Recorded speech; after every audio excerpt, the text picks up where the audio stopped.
Hey everyone, welcome to DKFC. We're talking week 38 in the Premier League. Joining me, Jamie Hinkstaff, writer for DK, Tyrone Atkins and Andy Davies.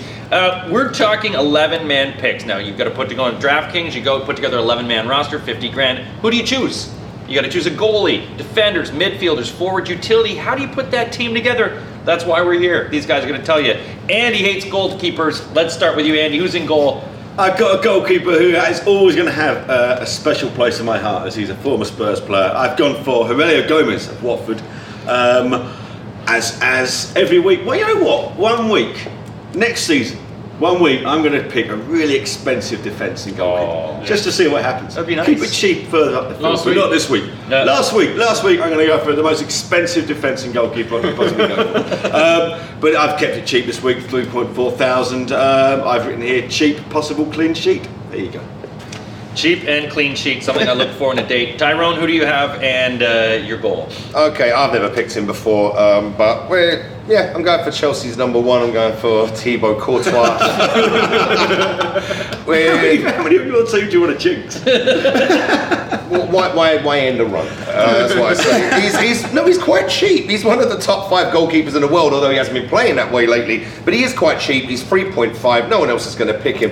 Look, Liverpool got things on their minds. If they win the Europa League final in, 2 weeks' time, they will get a Champions League spot. Everything is on that. Of course, Klopp's done a fantastic job. He's been rotating like a demon and it's been paying off also. But I've got a feeling, I don't know, Chelsea needs to have something to answer to. There's a lot of fans going up to Liverpool. We like going up there. It's a friendly rivalry. It's been going on for over 10 years now. I've gone for Courtois in goal. Not had a great season. Hopefully has a great match.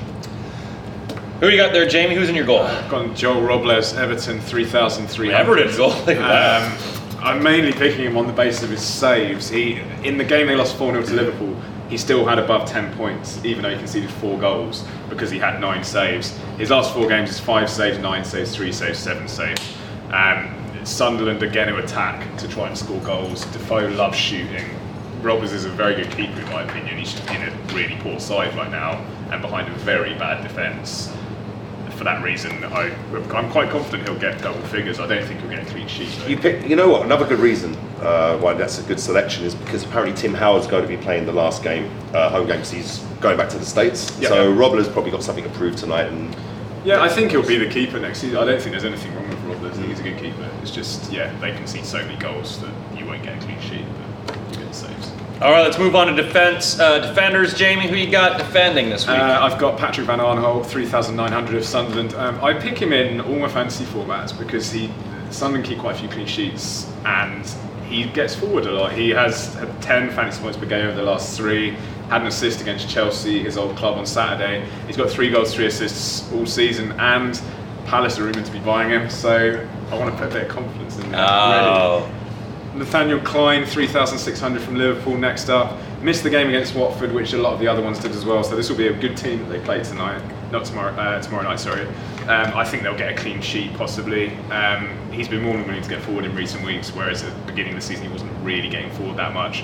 And he had 9 fantasy points per game over the 2 semi-final legs against Villarreal. And Leighton Baines, Everton, 4,800. I'm not relying on the clean sheets, but he's back to his best in fantasy football. He's had 18 fantasy points per game over the last 2 weeks, 7.5 crosses per game, and I think he's playing for a spot in that squad in Euro 2016 because I think he's playing for it. I don't think he's going to get it, but he gets a lot of points on DraftKings. Well, for Everton, yes. Tyrone, who are you going to choose for your defenders? DeAndre Yedlin. Okay. Yeah, I've gone for DeAndre Yedlin. He's 3.1 thousand. Average is just under 5 now, so it's creeping up. He's creeping up his average because he's a man who has ambitions for playing for Spurs one day. Ambitions that will never be realised. He's a Spurs player. He's on loan at Sunderland. He's been playing regularly. You can see his confidence on the rise. He actually played quite good against Chelsea, but then all of Sunderland did. Chelsea didn't make it that hard for him. So I've also gone next to him. I've gone for Kirchhoff, who's been excellent, and the purchase of Kirchhoff has really made a big difference. The second half of the season for Sunderland, and so I've rewarded him. By paying 3.3. He's still quite cheap. Average is just over 6, but he's an essential player. Gets the tackles in, decent, and just like you, Jamie, I've gone for Stockwell Superman. It is Nathaniel Klein. He has been really flying up the wings lately. He's playing against Chelsea, a London team. He's going to want to stake a claim. He's going to want a first team. He wants to be a starter for England. And these are the games. The last 2 games of the season, he's really got to put a shift in. And I think he probably will against Chelsea. Only 3.6, very affordable. So definitely worth a selection. If he's the Stockwell Superman, do you like the Stockwell Batman? I am actually the Stockwell Superman, but Really? you know, it's my predictions have been so poorly that I've had to hand the title over for 1 week on. 1 week only. Andy, defense, who you got? I've got for Kirchhoff. His debut against Spurs was awful when he came as a defender, but now he's a midfielder playing as a defender, a defender playing in midfield. He's got better, and you're right, he's becoming a very good defensive midfielder. I've gone for it's like the best of Tyrone. This one, I've gone for DeAndre Yedlin. Just as you know what, I wanted to keep it down. I watched the game last week. He played okay. He did play okay. Is this the first time you picked him? I got 1 goal, 1 assist, 4 shots, 8 tackles, 3 dribbles, 2 blocks, 5 crosses. That is either what he's done all season or what he's going to do. or what he's going to do against Everton tomorrow night. Then, as a stopped clock tells the right time twice a day, the law of averages says if you keep picking Neon, eventually his defensive rotation's going to come back round and you'll pick him. There's a reason why he's gone down to 2.9 thousand, but he's still 7.1 points a game. It's damage limitation. I reckon he's not played recently. I reckon he's going to play this week, either today, tomorrow, or Saturday. I hope. So I'm going to pick him there as well. So I've gone for Neon. All right, so midfield is where you get some good value. Also gets a little expensive. Tyrone, who have you spent in your midfield? Where's your money going? I've gone a bit crazy here. I think Oh, just looking at crazy, this good. team. Yeah, I've gone for Nathan Redmond of Norwich. But he's averaging 8.5. He's got to have the game of his life. He has to this week because Norwich are playing Watford. They have to win. There's no two ways about it. It's not in their hands, but they have to win. So you know what? On his day, very good player. Really thought he'd have moved on by now, actually, from Norwich. He was pretty decent for him in the Premiership up 2-3 years ago. He's still there, not that bad for talent, but hopefully he just puts it in. He's only 4,000, so he's quite cheap. I've also gone for Cesc Fabregas. I like him. Why are you laughing? He's a Chelsea player. I like him. He's 5.4. He's worth much more than that in real life when he can be bothered to play. And he still averages 9.5 thousand points rather, 9.5 points, and he's great. And I've also gone for this guy's great, isn't he? I've gone for Coutinho, Liverpool. Averages 13.4. He's no joke. This guy. He's decent, and 6.2. Quite expensive, but I think he'll have a good game against Chelsea. They all will. They all will indeed. Andy, let's go through your midfield. Where you spend your money? I spent a lot of money on my midfield, kicking off with James Milner, who is Liverpool's best player at the moment. He's averaging 15.4 points a game. He gets in about 10 crosses a game as well. His cross is incredible, and it makes you wonder why Benteke doesn't score more goals, because he keeps saying you need to cross the ball in for Benteke, and obviously Benteke is just too shit to get the end of any of his crosses, whatever he plays. I've also got for Willian of Chelsea. The law of averages, I looked, I wasn't going to pick him because he didn't play well against Sunderland, but then I looked at his statistics, and he tends to follow up a really poor performance with a really, really good performance, whether Chelsea win or lose. So I'm sticking my neck out on Willian, and you better not let me down, because it's the first time I've ever picked you. He's a big fan of the show. He writes in all the time. Then another Liverpool player, one who's rapidly improving, and that's Adam Lallana. He's only 4.4 thousand, only averages 8.5 a game, but the last 4 games he's been averaging about 15 points a game. I think he's going to play. I think Klopp's going to play his Europa League final team, and Adam Lallana is definitely part of that. So that's my top draw midfield. Jamie, midfield. Who you got? Where'd the money go? I've also got Nathan Redmond from Norwich for 4,000. He was supposed to be Norwich's star this season. He disappoints too much. That's why he doesn't.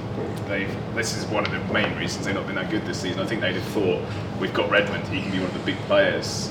He hasn't been. He's had double digits in the last 3 weeks, so he's had 10 points, 12 points, 11 points.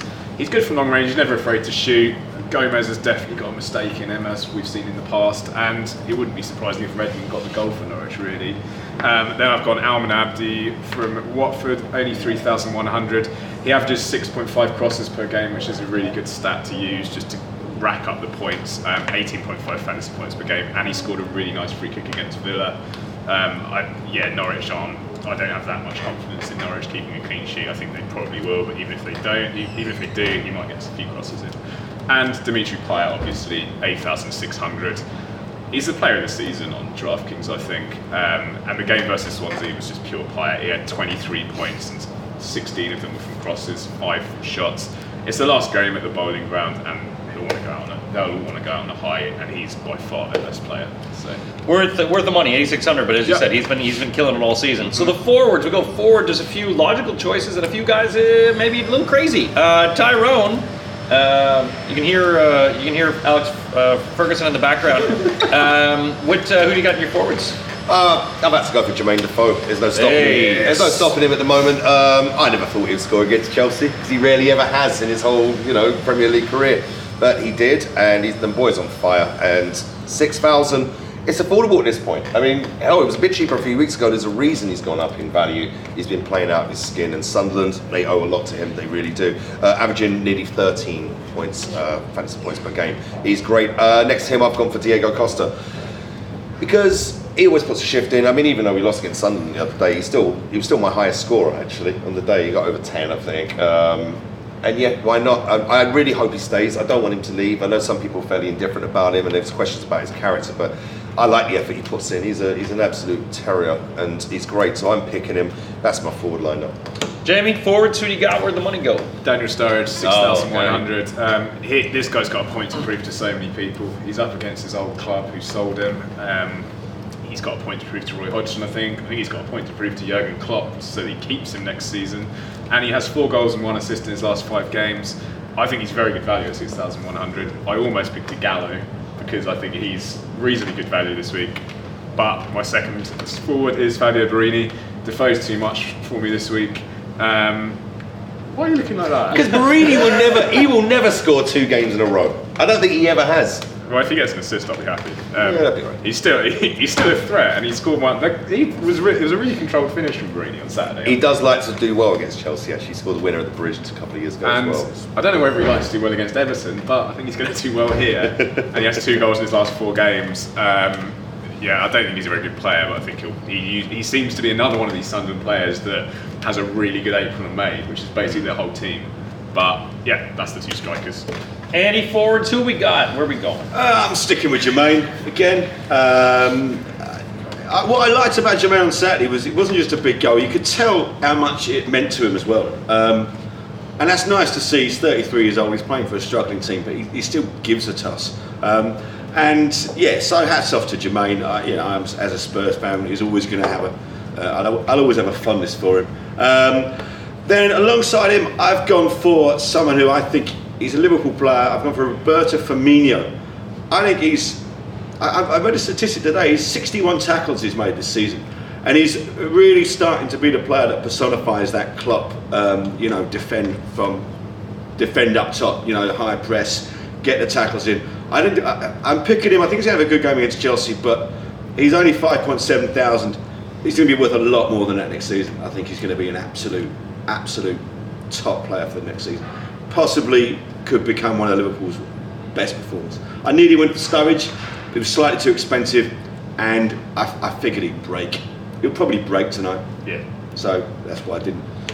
All right, well, also part of DraftKings, part of your roster is 2 utility players. Who do you use utility? Who do you choose, and why? Tyrone, let's go through utilities. Who did you choose? Hey, there's a first time for everything. I picked Robbie Brady. Whoa. Yay! Cheers!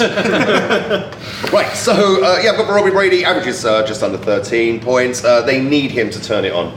That's the thing. We've stressed so many times today. Norwich have to win this. He will be essential because he's been probably their best performer. He's certainly in DraftKings. He's been a very, very steady point scorer. Costs quite a couple of quid though. It costs 6,000, which is not cheap, but that's a guy who's got to perform, and I believe he will. Next to him, I only had 2.4 thousand left. I've gone for Tottenham alumni, Kabul. Oh yes. I've gone for big Eunice Kabul, 4.4 he averages, not great, but again, he's another one against Chelsea, making surging runs. He loves doing that. He does that to make a surging run, and who knows, he might be able to sort of wiggle his way through that Everton defence and score a Ricky Villa-esque super goal. But he's a big guy, we all like him, you were all fond of him back at the lane, weren't you? He scored the winner against Arsenal at the Emirates, man. There we go. Fantastic. There we go. And two Well spells done there. And yeah, he's been putting in a solid shift lately. So yeah, as is usually the case, I've got just enough money left to buy a centre back who probably won't do that good for me, but he probably can't do as bad as John Terry did on the weekend. So Kabul, he is the final member of my team. Jamie, your utility players, who do you got? Right, so I've gone for one player that the fans of his team really don't like him, and another one who's a club legend now. All right. I've gone for Girardo from Watford, 3,700. He does really well on DraftKings, but I was listening to a podcast today, and the Watford fans just don't like him because he was really expensive, and he just doesn't. He's got no goals and no assists this season. Nice. But averages 6.5 fantasy points per game. He's had 11 DeAndre points. Yedlin's got more than that. Yeah, exactly. Which is some why feat, he's- some feat for Tottenham's future. Yeah. Left back or right back, is it? I don't Right. know. Right back. Is it right back? Right Okay. He's the future of Spurs. Everyone knows this. Yeah, okay. And alongside him, Mark Noble, West Ham. It's a final night at Upton Park. He's from just down the road in Canning Town. He's going to have a big game, I think. They're going to win. Noble will score a penalty and a free kick and a corner. Whoa! The predictions are bold. And he's only crazy. 4,000. And he averages 8.4 fantasy points per game, which I believe is better than DeAndre Yedlin. So that's my Just. two utils. Just. Andy, up to you. Final. Who do we got? The two utility players. Noble let me down last week. I'd picked him, I'd turned that guy into a 33-point-a-game superstar, and he let me down on the last week, so I've not picked him. I have picked a couple of players from tonight's match. I've picked Kouyaté of West Ham. He got 3 points against Swansea, right? But the previous game against West Brom got 23 points. We're going to get one of those Kouyaté. I'm hoping it's the latter. But yeah, 3.8 Did you see him singing the Payet song? On the No. internet? He was Sing the hammered. Payet song. It was, How does it go? we got Payet, Dimitri Payet. There's one for every team. Every team's Yeah, got it's Dele Alli's that bloody yeah. song. I've also gone for another guy I've picked last 2 weeks. I'm going to stick with him, Antonio Valencia. He's at 14, 11, 17.5 and 11.5 points in his last 4 games. One of the most informed fullbacks on DraftKings at the moment. He keeps going up in price. He's now 4,000, but still worth it. All right, so let's take a look at the lineups that we've got here. Let's take a look at Andy's first. Oh, he's got Gnome again, Gomez, Milner, Laliana, Defoe, Valencia. Taking a look at Jamie's next. Jamie's has, Barn, Leighton Baines, and Redmond, Abdi, Payet, Sturridge as well. And then taking a look finally at Tyrone's, Kirchhoff, Yedden, Klein, Fabregas, Redmond, Costa and Defoe, Brady, Kabul. How do you win? How do you put together your own lineup? Well, you go to DraftKings.co.uk. You put your 11-man roster, 50,000. You could win big this week in Premier League football. Welcome to the big time.